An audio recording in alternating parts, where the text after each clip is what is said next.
E a dependência emocional, vocês acham que ela tem um recorte, assim, de gênero? Acho que talvez porque às vezes a gente tem algumas faltas em casa, sabe? Que você tenta suprir com uma outra pessoa, sabe? Eu, por exemplo, eu não tinha uma proximidade de poder falar tudo sobre com os meus pais em relação à minha sexualidade quando eu era novo e tal. Então eu acho que eu buscava muito disso em outras pessoas, de ter essa coisa de eu poder me abrir, de eu poder ser 100% eu.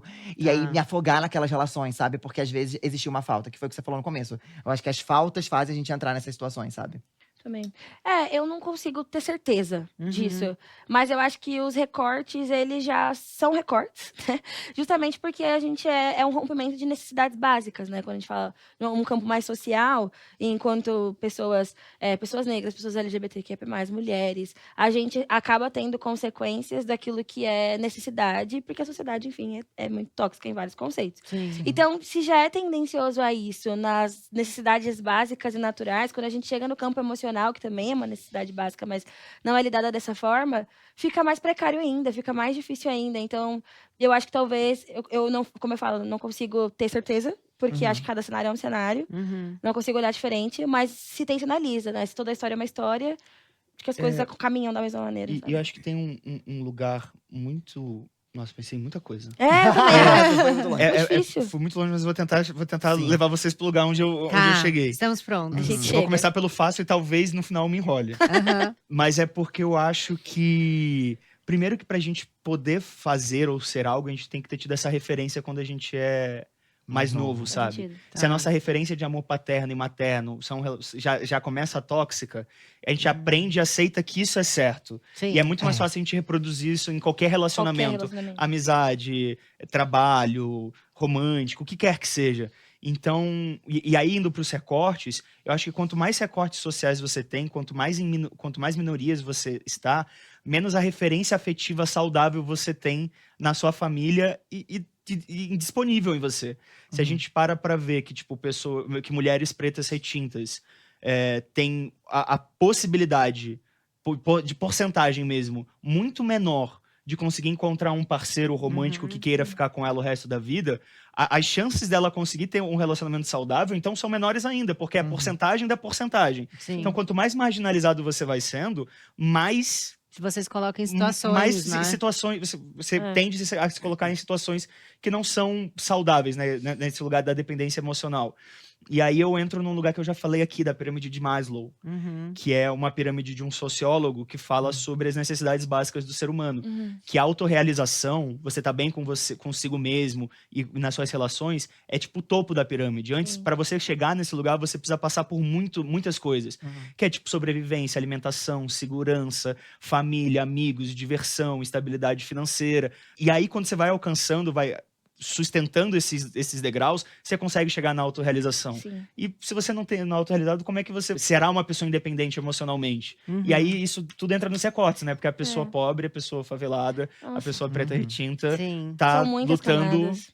lutando ainda pra pagar o aluguel, sabe? Você falou uma coisa que eu fiquei pensando esses dias, um tempo atrás, assim, eu separei do pai do Arthur, ele era bem pequeno, né? Foi.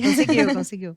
Eu separei do pai do Arthur, ele era bem pequeno, tinha 1 ano, aí a gente ficou 1 ano esquisito, aí cada um arrumou um parceiro e tal, e hoje em dia a gente tem uma amizade muito linda, assim, e somos 4 guardiões do Arthur, né? Ele tem padrasto, madrasta, então é uma relação muito bonita. A gente conseguiu reconfigurar o nosso amor, né? E a nossa maneira de cuidar dessa criança, introduzindo novas pessoas ali. Sim. E aí eu estava conversando com uma amiga que estava muito nesse dilema, assim, que ela estava muito infeliz no casamento, e eu não sei se eu separo e tal. E daí eu fiquei conversando com ela, eu falei assim, mas como que é o dia a dia, né? Vocês se abraçam, vocês demonstram carinho, né? Vocês ficam juntos, vocês são parceiros. Ela, não, a gente mal se fala e tal. Nossa. Aí eu falei, você parou pra pensar que essa é a referência de amor que você tá passando pros seus filhos? E é exatamente isso que você falou, né? Porque eles estão entendendo que O o amor é isso. relacionamento talvez seja Seja isso. uma coisa fria ou uma coisa conflituosa, né? E às vezes você vê que a relação, por exemplo, nesse caso dessa sua amiga, a relação já não existe. Mas o perder o que já não tem, pra pessoa parece uma grande perda. Só que assim, Parece o que você enorme. tem? Você já não tem nada, entendeu? Então você tá É apegado o ao quê? apego, né? É Mas um é apego. apegado ao quê, sabe? Essa é a pergunta. A gente fica apegado à história, né? É por isso que eu falo, às vezes a dependência, às vezes, é na história. É no que você já viveu. É no E não no passado. que você É na tem. lembrança. Total. Nossa, É o memória. álbum, gente. Isso é muito É real. o álbum de Sim. foto. Então, a apego não é preguiça. amor. Nossa. Eu joguei A uma gente, vamos pergunta. parar Eu aqui. não sei. Então, eu fiquei em dúvida agora. Eu tô Vamos encerrar refletindo. aqui. Acho que o apego pode se fazer amor. Ele pode se depender do amor. Sei lá. O apego pode ser muita coisa. Depende da realidade da pessoa. Não, e acho que o apego tá muito ligado ao que tem Na de necessidade, troca, né, na troca, também. é. Tipo, você tá apegado, mas tem alguém apegado de volta ou você tá apegado sozinho? Sim. Exato. Também. Eu tenho muito isso. Tipo, nas últimas pessoas que eu me relacionei em profundidade, eu sempre uso essa analogia. Eu gosto de analogia boba e fácil. Cara, eu acho que pessoas em um relacionamento tem que ser tipo dois pássaros livres, sabe? A gente vai voar junto. Enquanto você quiser voar do meu lado, a gente vai voar. Mas se eu perceber que você tá me bicando enquanto eu tô voando, eu vou me distanciar. Sim. Ou se vocês estão voando pra lados É, diferentes, e tá foi tudo- o que aconteceu na E minha tá tudo última bem relação. também, sabe? É, Tá a tudo gente, bem. cada um voou pra um lado e aí, ai, que bom, né? Estamos voando Sim. aí, mas conseguimos voar junto, assim, Porque- mesmo distantinho, né? Uhum. Tá na mesma Estar cidade. junto tem que ser uma escolha, não pode ser É. um apego, não pode ser uma obrigação, né? Mas aí, e normalmente, quando as pessoas vão se relacionar, elas não têm essa compreensão. Acho que as pessoas. Essa compreensão de conseguir se olhar como dois pássaros livres. Porque foi aquilo que você falou também, né, Gabi? A base das relações, elas sempre são daquilo que nos foi ensinado. Então, eu até brinco, assim, que o meu sonho era sempre ter me relacionado só afetivamente, principalmente no momento em que eu entendi mais sobre mim. Porque antes eu estava só reproduzindo relações que eu já tinha visto e acompanhado e crescido que foram extremamente tóxicas, mas eu também achava que aquilo era um modelo de amor. E como eu não me conhecia e como eu não sabia que eu poderia ser também um pássaro livre, o quão sofrido foi, sabe? Lidar com uma relação sem estar pronta para me relacionar e sem estar pronta para saber o que é o amor de alguma maneira para mim, não o que é o amor filosoficamente ou o que é o amor de uma forma de senso comum, que isso a gente também pode aprender, mas para mim.